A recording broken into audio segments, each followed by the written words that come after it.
اپنے بچوں کے اندر دیکھیں نا، ہم شوق پیدا کرتے ہیں، ہمیں صحیح لفظ نہیں بولنے آتے پر ہم بچوں میں شوق پیدا کرتے ہیں کہ پتر ڈاکٹر بن جائے گا تو بڑا نفع کرے گا، تو لوگوں کی خدمت کرے گا، ملک و ملت کی خدمت کرے گا، تیرے ابا کا نام روشن ہوگا، تیرے دادا کی تعریفیں ہوں گی. ہم یہ ذوق پیدا کرتے ہیں.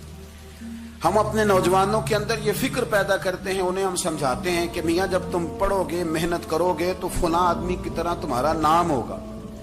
یہ جتنا ذوق ہم بچوں کے اندر ان چیزوں کا پیدا کرتے، ہمیں حکم ہے کسی طرح ہم ذوق پیدا کریں کہ پتر نماز پڑھے گا تو اللہ راضی ہو جائے گا، تو سجدہ کرے گا. دیکھیں نا میرے رسول کریم علیہ السلام نے فرمایا 7 سال کے بچے کو مسجد لے کے جاؤ، یعنی اسے شوق دلاؤ، اس کے اندر یہ خاصیت پیدا کرو کہ اس کا دل کرے مسجد میں جانے کو، اس کے اندر یہ خصوصیات لاؤ کہ وہ ہمارے ہاں نا ہر چیز کو پروموٹ کیا جا رہا ہے، ہر چیز کو یعنی سر سنگیت سکھانے کے لیے اکیڈمیاں بن گئی، ہر شے پروموٹ ہو رہی ہے.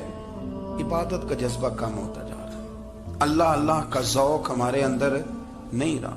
اور اتنا مشکل ہم نے اپنے لیے بنا لیا ہے کہ وہ بندہ جو بڑی زبردست مذہبی گفتگو کر رہا تھا اور تگڑی بات کر رہا تھا، کیا بات ہے، لیکن نماز کے بارے میں کمزوری دکھا جاتا ہے، نوافل کے بارے میں وہ چپکے سے نکل جاتا ہے. امام احمد بن حنبل رحمۃ اللہ تعالی علیہ، مسند امام احمد بن حنبل 14 جلدوں میں ہے مارکیٹ میں، اور مجھے تو خیر پسند ہی بڑی ہے، میں نے تو کئی دفعہ پڑھی ہے. اور کیا بات ہے امام احمد بن حنبل، کیسے تگڑے قسم کے محدث تھے اور اللہ نے کتنا انہیں اعزاز عطا فرمایا ہوا. یہ کوڑے بھی کھاتے تھے دین کی خاطر، سارا کرتا لہو سے بھر بھی جایا کرتا تھا. بڑا اعزاز والا شخص تھے، بڑے اعزاز والے. حدیثیں جمع کرنا، حدیثیں لکھنا، حدیث پڑھانا، سارا دن رہتے تھے. کہہ سکتے تھے کہ میں کر تو رہا ہوں کام، اور حدیث بھی موجود ہے کہ عالم عابد سے افضل ہوتا ہے، پر اس کے باوجود امام احمد بن حنبل رحمۃ اللہ علیہ 300 نفل فرض نمازوں کے علاوہ پڑھا کرتے تھے. 300 نوافل روز پڑھا کرتے تھے. ان کے بیٹے نے کہا ابا جی مکان خریدنا ہے تو وہ جگہ کہاں کر کے لوں، بہت ساری آبادیاں. تو فرمایا پتر وہاں لینا جہاں مسجد قریب ہو. میرے رسول کریم سید عالم صلی اللہ علیہ وسلم اتنا پسند کرتے مسجد کو، اتنا پسند کرتے نماز کو کہ رسول کریم صلی اللہ علیہ وسلم تہجد کی نماز بھی پڑھتے، پھر حضور فجر کی نماز بھی پڑھتے. نبی پاک وتر کو الگ کر کے پڑھتے، عشاء کے ساتھ نہیں پڑھتے. یہ تو ہم اس لیے اجازت دی ہمارے بزرگوں نے کہ بعد میں اٹھے گا کون علیحدہ وتر پڑھنے کے لیے، عشاء کے ساتھ پڑھ لے. وتر پڑھتے، تہجد پڑھتے، فجر پڑھتے، اشراق پڑھتے، چاش پڑھتے، پھر مغرب کی نماز کے بعد 6 رکعت اوابین پڑھتے، پھر رات کو صلاۃ اللیل پڑھتے. سیدہ عائشہ صدیقہ کہتی ہیں زمانہ سو جاتا اور میرے رسول مصلی بچھا کے کھڑے ہو جاتے. او یار کھیتی باڑی کر کے نہیں، محنت مزدوری کر کے نہیں. جناب عائشہ کہتی ہیں میں یہ بھی دیکھتی کہ حضور ایک آیت شروع کرتے تو ساری رات اسی کو پڑھتے، اور میری نظر جاتی تو قدم مبارک پہ ورم آ جاتا. یار نماز پڑھ کے اتنی مشقت کر کے، اتنی جد و جہد کر کے ورم آ گیا. یا رسول اللہ اتنی محنت کیوں کرتے ہو؟ فرمایا افلا اکون عبدا شکورا، کیا میں اپنے رب کا شکر گزار بندہ نہ بنوں؟ صحابہ کا ذوق عبادتوں کا، ریاضتوں کا، تلاوتوں کا، طبیعت ہے ان کی. وہ ایک دوسرے کو، حضرت مولا علی شیر خدا کرم اللہ تعالی وجہہ الکریم کے زمانے میں روم کے بادشاہ نے کہا یار یہ مسلمانوں کا پتہ تو کرو، یہ آخر کیوں اتنے زیادہ مجاہد ہیں. اس زمانے میں جاسوس بھیجنے کا مزاج تھا. اب تو جاسوس پکڑا جاتا ہے، اب تو جاسوس، اور جاسوسی کا شوق ویسے آج بھی ہے. عرض کروں تھوڑی سی بات اس عنوان سے. پتہ کیا ہمارا مسئلہ ہے؟ ہم جہاں جاتے ہیں نا وہاں تھوڑی خوشبو سونگنے کی کوشش کرتے ہیں. وہ کیا ہے تو یہ کیا ہے تو ادھر کیا ہے تو تھوڑا سا ادھر کیا ہے. میرے رسول پاک پڑھیے درود شریف، سارے پڑھیے ذرا زور سے صلی اللہ تعالی. نبی پاک علیہ السلام نے فرمایا جاسوسی نہ کرنا ورنہ تم بندوں کو خراب کر دو. اور فرمایا اس طرح نہ ہو کہ تم کسی کے اب کھول نہ نکلو تو تمہارے پہلے کھول جائیں. یہ جو ذوق ہے نا یہ ختم کریں، چھوڑیں. مطلب آپ کس چکر میں پڑے ہوئے ہیں؟ اتنی زیادہ توجہ کرنے کی کیا ضرورت ہے؟ انہیں کام سے کام رکھیں. اس میں بندہ تھوڑا سا نا آسان رہتا ہے. یہ جو بہت زیادہ ٹٹولنے والے لوگ ہوتے ہیں نا وہ بےچارے پھر عمر ٹٹولتے ہی گزار دیتے ہیں. اس لیے کہ مزاج ہی بہت پکا ہے، گوری کا منہ کھول کے اندر تک ہاتھ ڈالنا، تو پھر کئی دفعہ سامنے سے بچھو بھی لڑ جاتا، خرابی ہوتی۔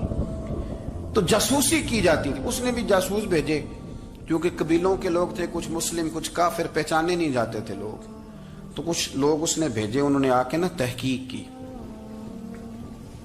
ریسرچ کری کہ آخر ماجرا کیا ہے۔ تو واپس جا کے انہوں نے رپورٹ دی نا روم کے بادشاہ کو، اس رپورٹ کا ایک جملہ بڑا شاندار ہے، وہ کہنے لگا بادشاہ ہمیں مسلمانوں کی کوئی سمجھ نہیں آئی، ہمیں کوئی سمجھ نہیں آئی۔ انہوں نے کہا کیوں نہیں سمجھ آئی؟ کہنے لگے یار عجیب بندے ہیں، جب رات مسلح پہ بیٹھتے ہیں تو یوں لگتا ہے ان کا دنیا سے رشتہ ہی کوئی نہیں، کوئی کسی کو نہیں جانتا، کوئی اپنے دکھ سنا کے رو رہا ہے، کوئی اپنی بات کر کے رو رہا ہے، لگتا ہے کہ ان کا کوئی رشتہ ہے ہی نہیں جب مسلح پہ بیٹھتے ہیں۔ اور فرمایا جب سویرے یہ جہاد کرنے نکلتے ہیں تو لگتا ہے ان سے زیادہ دلیر ہی کوئی نہیں۔ حالانکہ جو مسلحوں پہ رونے دھونے کے لوگ ہوتے ہیں وہ کئی دفعہ جہاد میں کام نہیں کرتے، لیکن عجیب لوگ ہیں کہ رات کے راہب ہیں، دن کے مجاہد ہیں، کوئی سمجھ نہیں آتی۔ میرے عزیز، ان لوگوں نے مسلح آباد کر کے رکھا، تلاوتیں ان کا ذوق رہی، منظر روز پڑھنا، اسباق پڑھنا، وظائف پڑھنا، یہ ان کا ذوق رہا۔ اعلیٰ حضرت بریلوی رحمت اللہ نے 1000 کتاب لکھی ہے، لیکن الوظیفۃ الکریمہ کے نام سے جو وہ صبح و شام وظائف پڑھتے تھے وہ الگ انہوں نے ان کو بیان کیا، پابندی کے ساتھ اپنی اللہ اللہ کرتے۔ شیخ شہاب الدین سہروردی رحمت اللہ علیہ، اس پر ایک بندے نے اعتراض کیا، اس نے کہا جی آپ کس قسم کے صوفی ہیں، مرید بیٹھے ہیں اور آپ وہاں نفل پڑھ رہے ہیں؟ یہ بھی بڑا مسئلہ ہوتا ہے نا، جو بندہ ملنے آتا ہے وہ اپنے ٹائم کے حساب سے آتا ہے، اور پھر اس کا یہ بھی خیال ہوتا ہے کہ پیر صاحب جو ہیں وہ چونکہ درویش ہیں تو نہ انہیں روٹی کھانی چاہیے نہ سونا چاہیے، چونکہ وہ درویش ہیں، اور ہم چونکہ درویشوں کے ماننے والے ہیں، لہذا ہمارا یہ طریقہ ہونا چاہیے کہ جیسے ہم کہیں درویش ویسے ہی کر جائے۔ حالانکہ جس کو آپ درویش کہیں گے آپ اس کی مانیں گے، آپ منوائیں گے نہیں، ہمارا مزاج ہوتا ہے۔ شیخ شہاب الدین پر لوگوں نے اعتراض کی، حضور لوگ ملنے آئے ہیں، زیارت کرنے آئے ہیں، یہ بندے دعا کرانے آئے ہیں، اللہ اللہ کرانے آئے، اور آپ نفل پڑھ رہے ہیں، کیا جملہ ہے، کیا حسن ہے، کیا خوبصورتی ہے۔ فرمانے لگے رب رسول سے مانگنے کے لیے مصلی بچھایا ہے، اگر وہاں سے مانگوں گا نہیں تو تمہیں دوں گا کیا؟ پہلے مجھے کچھ لے تو لینے دو، اگر میرے پلے کچھ ہے ہوگی تو آگے دوں گا نا۔ تو میں مانگنے گیا تھا کہ یا اللہ دے، تیرے بندے لینے آئے، دے تو میں کچھ لوں گا تو آگے دوں گا نا۔ لیکن ہمارا یہ سٹیٹس، یہ مزاج، یہ شعور نہیں ہے۔ گپیں، کہانیاں، داستانیں، گفتگو، خطابت، واز، کیا بات، لیکن اگر کچھ کرنے کا کام ہو تو وہ نہیں ہم سے ہوتا۔ میرے نبی کریم علیہ الصلوۃ والسلام نے مصلی سے دل لگانے کا درس دیا، حضور نے توجہ دلائی، صحابہ اس ذوق کے حامل لوگ تھے، وہ کوشش کرتے تھے۔ جناب صدیق اکبر رضی اللہ تعالیٰ عنہ کا عبادت کا مزاج ہمیشہ قائم رہا۔ حضرت عمر فاروق ساری رات اللہ کے حضور کھڑے رہے۔ حضرت عثمان غنی رضی اللہ تعالیٰ عنہ عشاء کی نماز پڑھ کے 2 رکعتوں کی نیت باندھتے تھے، 15 سپارے پہلی رکعت میں پڑھ دیتے ہو۔ محمد ہمارے بڑی شان والے، محمد ہمارے بڑے شان والے، محمد ہمارے بڑے شان والے، لگاتے ہیں نعرہ یہ ایمان والے، محمد ہمارے بڑے شان والے، جب آئے زمین پر محمد ہمارے، فلک نے بچھائے زمین پر ستارے، جب آئے زمین پر محمد ہمارے، فلک نے بچھائے زمین پر ستارے، اٹھے سرزمین عرب سے یہ نعرے، محمد ہمارے بڑی شان والے، نوا سے جو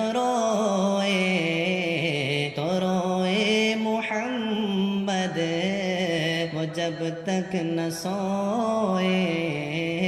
سوئے محمد.